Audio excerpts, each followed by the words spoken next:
নমস্কার, তোমাদের সবাইকে সানা স্মাইল এডুকেশন সেন্টারে স্বাগত জানিয়ে আজকের ক্লাসটি শুরু করছি। আজকে তোমাদের সঙ্গে আলোচনা করব তোমরা যারা অষ্টম শ্রেণীর পরীক্ষার্থী, তোমাদের জন্য রায় ও মার্টিন প্রশ্ন বিচিত্র থেকে আজকে সমাধান করে দেখাবো অষ্টম শ্রেণীর পরিবেশ ও বিজ্ঞান বিষয় মডেল নাম্বার 4, অর্থাৎ 4 নম্বর স্কুলের যে সমস্ত ছোট ও বড় প্রশ্নগুলি আছে সমস্ত প্রশ্নের উত্তরের সমাধান করে দেখাবো।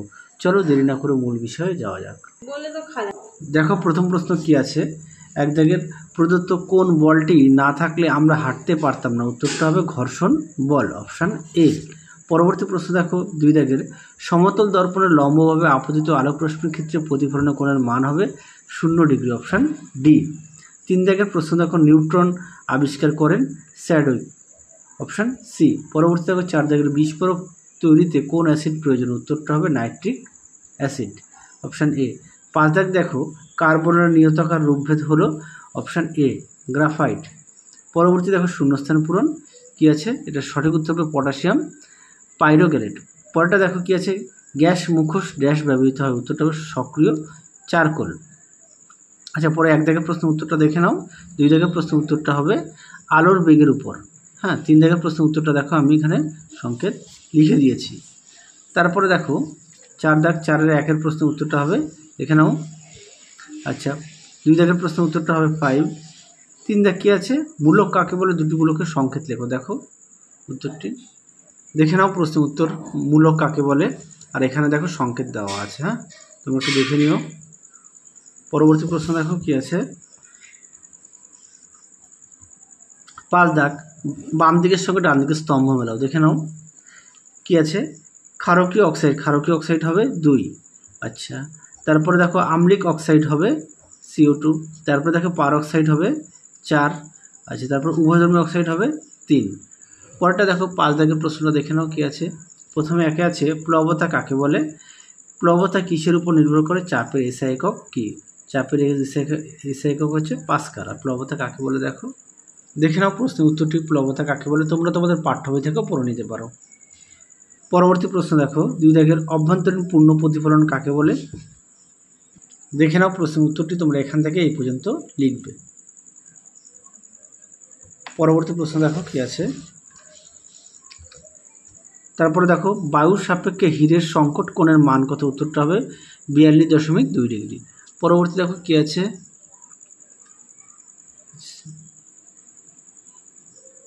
কার্বন টেট্রাক্লোরাইডের কেন্দ্রীয় পরমাণুর যোজ্যতা দেওয়া আছে, যোজ্যতা হচ্ছে 4। পরেরটা দেখো 4-এর এ দাগ দেখে নাও, দ্রাব্য লেখা আছে। তারপরে দেখে নাও বিদাগের প্রশ্নের উত্তরটি। আচ্ছা, তারপরে 5 দাগ কি আছে, ক্যালোরি মূল্য। আচ্ছা, বিক্রিয়ার সমীকরণটা দেখে নিয়ে শূন্যস্থান পূরণে দেখো আমি উত্তর দিয়ে দিয়েছি। তারপরে কি বলেছে, ক্যালোরি মূল্য কাকে বলে। তারপরে আছে বায়োফুয়েল কি, দেখো দেখে নাও বায়োফুয়েল। চলো পরবর্তী আমরা লাইফ সায়েন্সের সমাধান করব। কি আছে, এক জায়গায় আছে থাইরক্সিন হরমোন ক্ষরণের উদ্দীপনা যোগায়, এটা উত্তর হবে থাইরয়েড গ্রন্থি। 2 দাগ দেখো গন্ডারের ক্ষেত্রে প্রদত্ত যে তথ্যটি ভুল সেটি হলো অপশান ডি, গন্ডারের দৃষ্টিশক্তি প্রবল কিন্তু ঘ্রাণশক্তি দুর্বল। 3 দাগ কি আছে দেখো, 3 দাগ আছে অ্যালিসিন নামক যৌগ পাওয়া যায়, সঠিক উত্তর হবে অপশান সি, রসুনের। 3 দাগ দেখো একটি স্বাধীনজীবী ব্যাকটেরিয়া হলো ক্লাস্ট্রিডিয়াম, অপশান বি। পরেরটা দেখো পদার্থবিহীন কোষ অঙ্গাণু হলো রাইবোজোম, অপশান ডি। পরবর্তী প্রশ্ন দেখো 1 দাগের শৈশব থেকে শুরু করে শেষ পর্যন্ত পর্বের ড্যাশ এক গুরুত্বপূর্ণ পর্ব, এটা উত্তর হবে বয়ঃসন্ধি। পরেরটা দেখো 2 দাগের কি আছে, মরুভূমি যে বিষাক্ত সাপের লেজে ঝুমঝুমি থাকে তা হলো রেটেল স্নেক। পরেরটা দেখো 3 দাগের কচুরিপানার জঙ্গলে বংশবৃদ্ধি করে এডিস মশারা। পরেরটা দেখো 4 দাগ পশ্চিমবঙ্গের রাজ্যে পশুর নাম হলো, সঠিক উত্তর হবে মেছো বিড়াল। তারপরটা হবে কি, কেল্প হলো খুব বড় সামুদ্রিক শ্যাওলা। 3 দাগের প্রশ্ন দেখো, তার উত্তরগুলো দেখে নাও। এস্কিমো শব্দের অর্থ কি? উত্তরটা হবে কাঁচা মাংস ভক্ষক। 2 দাগ দেখো কালাহরি মরুভূমিতে বসবাসকারী মানুষদের কি বলে? উত্তরটা হবে বুশম্যান। পরেটা দেখো তারা মাছের গমনাঙ্গের নাম, উত্তরটা হবে টিপফিট। পরেটা দেখো IUCN এর সম্পূর্ণ নাম, চলো উত্তরটা দেখো দেখে নাও। IUCN এর সম্পূর্ণ নাম এখান থেকে এই পর্যন্ত তোমরা বানানটা ভালো করে লিখবে। পরবর্তী দেখো কি আছে, পশ্চিমবঙ্গের প্রধান দুটি মরুভূমির নাম লেখো। একটা হচ্ছে সুন্দরবন আর একটা হচ্ছে ডুয়ার্স। পরটা দেখো কি আছে, সত্য মিথ্যা দেওয়া আছে। এক দাগের আছে কি হবে মিথ্যা, 2 দাগের হবে সত্য, 3 দাগের হবে মিথ্যা, 4 দাগ হবে সত্য আর 5 দাগটা হবে মিথ্যা। পরবর্তী প্রশ্ন দেখো, 5 দাগের প্রশ্নের উত্তরগুলো আমরা সমাধান করব। 1 দাগের প্রশ্ন আছে জীববৈচিত্র্য সংরক্ষণের উপায়গুলি ছকের সাহায্যে লেখো। দেখো তোমাদের পাঠ্য বই থেকে দেখাই, দেখে নাও তোমাদের পাঠ্য বই থেকে সুন্দর করে ছকের মাধ্যমে দেওয়া আছে। পেজ নম্বর হচ্ছে 274। পরবর্তী প্রশ্ন দেখো, বনের আগুন লাগলে কি কি ক্ষতি হয়, এটা তোমাদের পাঠ্য বই থেকে দেখাই, তাহলে তোমাদের পড়তে সুবিধা হবে। দেখে নাও পাঠ্য বই থেকে পেজ নাম্বার 248 পেজ। দেখে নাও 248 পেজে সুন্দর করে দেওয়া আছে, তোমরা অবশ্যই ভালো করে পড়বে আর সঙ্গে পাঠ্য বইটি অবশ্যই খুঁটিয়ে পড়বে। পেজ নাম্বারটা দেখে নাও 248, আর সহায়িকা বইতে পাবে 511 পেজে 10 দাগে।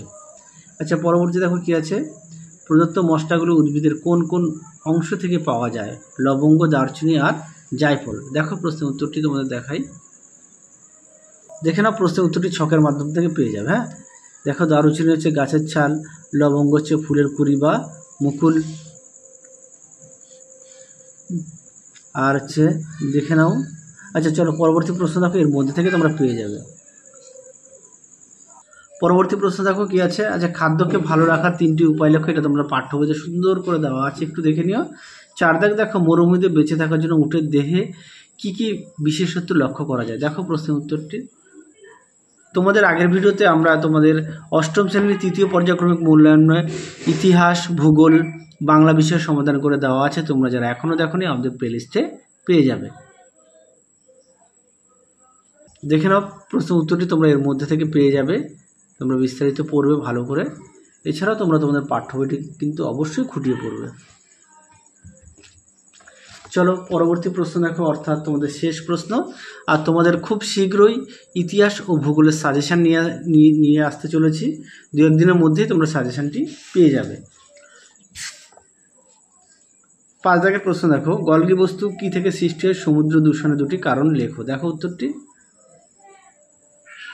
দেখে নাও সমুদ্র দূষণের কারণ দেখো, সুন্দর করে পয়েন্ট দেওয়া আছে। রাসায়নিক সার হলে প্রয়োগ করলে কিভাবে সমুদ্রের জল দূষণ হবে। তারপরে দেখো দেওয়া আছে তেল কি করে দূষণ করবে সমুদ্রের জল। তারপরে দেওয়া আছে তাপীয় দূষণ কিভাবে, প্লাস্টিক কিভাবে। তারপর আছে 5 দাগ আছে জলের অম্লতা বেড়ে যাওয়া। তোমরা এই পর্যন্ত উত্তরটা লিখবে। খুব গুরুত্বপূর্ণ প্রশ্ন, তোমরা অবশ্যই ভালো করে পড়বে যে এই পর্যন্ত উত্তরটা লিখবে। তাহলে চলো আজকের মতো এখানেই সমাপ্ত করছি। আবার দেখা হবে খুব শীঘ্রই তোমাদের পরবর্তী ভিডিওতে, আর খুব শীঘ্রই তোমাদের সাজেশান নিয়ে আসতে চলেছি। দেখতে থাকো আমাদের চ্যানেলটি। তোমরা সবাই সুস্থ থাকো, ভালো থাকো, টাটা।